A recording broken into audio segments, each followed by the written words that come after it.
Salut les cyber-indépendants, c'est Alexandre et aujourd'hui on va parler de finances personnelles et plus particulièrement pourquoi j'ai arrêté d'économiser. Alors cette vidéo que vous regardez aujourd'hui est en fait tout simplement le début d'une série de vidéos dédiées aux finances personnelles.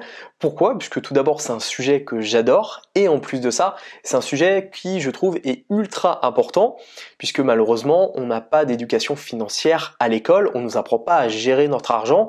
Finalement c'est un petit peu la responsabilité de nos parents de nous éduquer là-dessus, mais nos parents ont aussi été éduqués par leurs parents, ils n'ont pas eu non plus d'éducation financière. Donc à moins que vous soyez tombé dans une famille où il y a des entrepreneurs, où il y a de très bons gestionnaires d'argent, et bien malheureusement c'est pas des choses que l'on apprend comme ça à l'école, comme on pourrait apprendre plein d'autres choses très utiles à l'école. Alors je suis pas là pour critiquer l'éducation nationale, l'idée de cette série de vidéos qui va arriver progressivement sur ma chaîne YouTube, c'est vraiment de reprendre un petit peu la base des finances personnelles et de pouvoir vous accompagner là-dessus.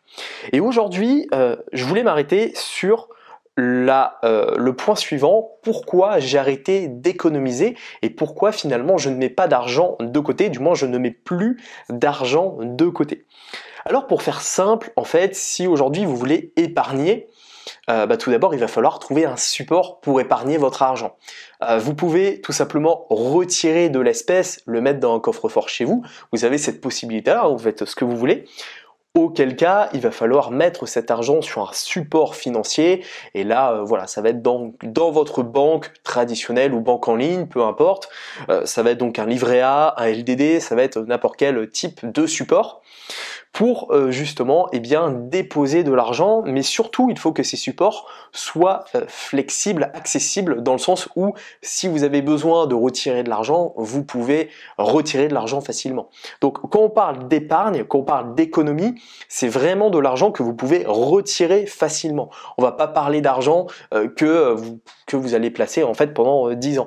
Ce qui est le cas par exemple d'un compte titre, d'un PEA notamment, où l'argent est bloqué pendant quelques années, ou sinon il y a une clôture du PEA, je ne vais pas rentrer trop dans les détails du PEA, ou d'une assurance vie.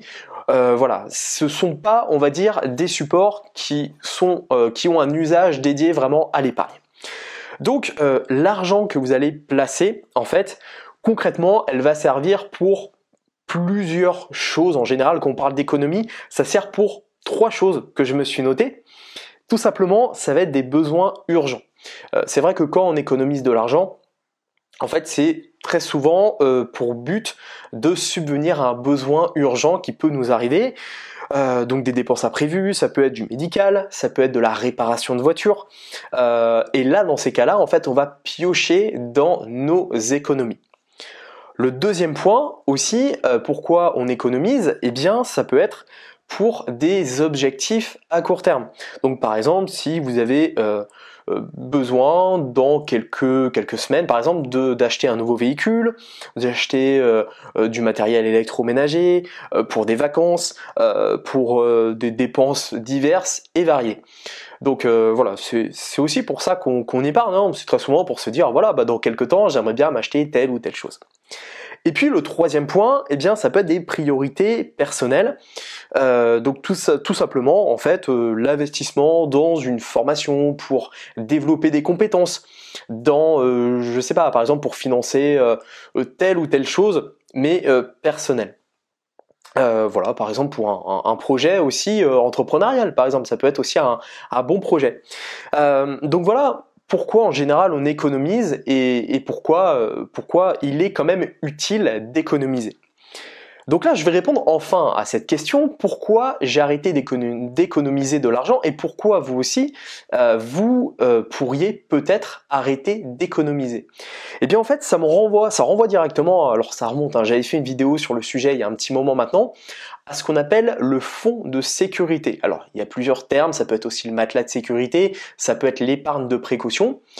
En fait, il faut que vous définissiez une somme d'argent qui va vous permettre de vous protéger de ce qu'on a vu, donc des besoins urgents, de permettre d'avoir un petit peu d'argent de côté pour des projets et pour des priorités personnelles. Donc, il va falloir définir en fait une somme d'argent qui pourra couvrir les 3 points qu'on a vus précédemment. Et cette somme d'argent, une fois que vous la possédez, eh bien en fait, ça ne sert à rien de posséder plus d'argent. En fait. Et c'est bien ça qu'il faut comprendre. Parce que je vois des personnes autour de moi qui épargnent le plus possible. Et il y a même des personnes d'ailleurs qui s'amusent à remplir alors, le livret A, le LDD, de remplir en fait tous les livrets à fond, un petit peu comme si ces personnes débloquaient en fait un succès. Et voilà, félicitations, vous avez rempli tous les livrets en banque. D'un côté, c'est rassurant, c'est sûr, mais en fait, de l'autre, vous perdez clairement de l'argent à faire ça. Donc, la première étape, c'est vraiment de définir son épargne de précaution. Épargne de précaution, matelas de sécurité, appelez ça comme vous voulez, mais en fait de l'épargne qui va vous permettre de vous protéger d'un besoin urgent, qui va vous permettre d'accéder à quelque chose que vous vouliez acheter et qui va vous permettre de concrétiser un projet personnel ou professionnel. Comment calculer cette somme? Eh bien là, il y a plusieurs calculs qui peuvent être faits.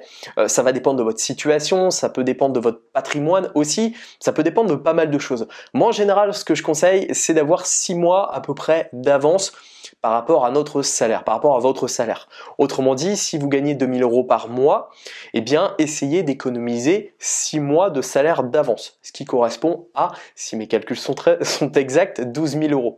Donc une fois que vous avez ces 12 000 €, eh bien vous les mettez de côté et vous n'y touchez plus, sauf si effectivement vous avez un besoin urgent ou un projet à concrétiser. Mais une fois que vous avez atteint cet objectif-là, eh bien en fait, économiser ne sert plus à rien et c'est même contre-productif. Et c'est pour ça que personnellement, eh bien j'en suis ici. J'ai assez d'épargne de côté depuis un petit moment maintenant et en fait, je n'économise plus d'argent pour la simple et bonne raison que ça ne rapporte pas assez. Alors au moment où je vous enregistre cette vidéo, on a un livret A qui est à 3%. Peut-être que dans les prochains mois, il va peut-être baisser ou peut-être monter. Bon, je pense qu'on a la raison, je pense qu'on connaît la réponse, il risque plus de baisser que de monter, mais pour autant ça ne rapporte pas assez d'argent par rapport à l'inflation. En fait c'est simple, l'inflation a été l'année dernière autour des 6%, donc si votre argent rapporte que 3%, en fait vous êtes toujours en déficit de 3%, donc vous perdez de l'argent. Donc c'est pour ça qu'en fait, épargner de l'argent, oui, il faut épargner, économiser, mais uniquement un certain montant qui doit être réfléchi et défini en fonction de votre utilisation, en fonction de votre vie et de votre situation actuelle.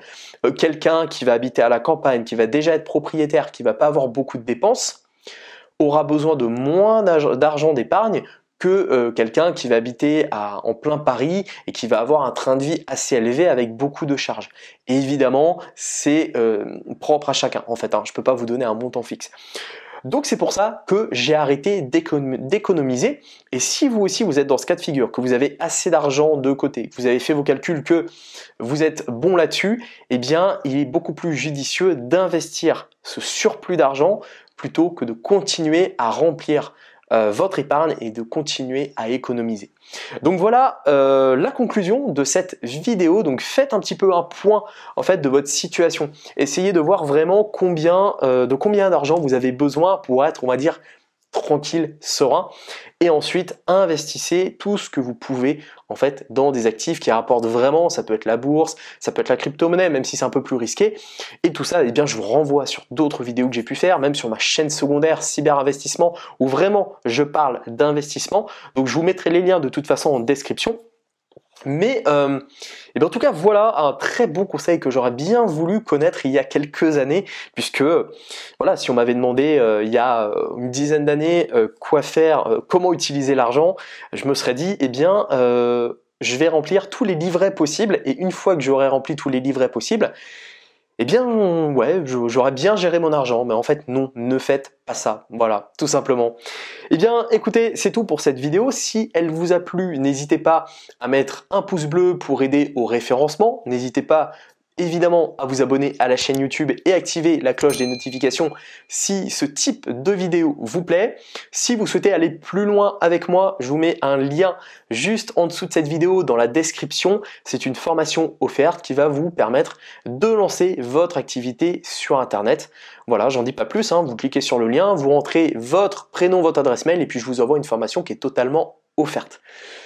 Et bien voilà, bah écoutez, il ne me reste plus qu'à vous souhaiter deux choses maintenant. Tout d'abord, eh bien, économisez bien, mais pas trop, surtout, et surtout, à votre succès.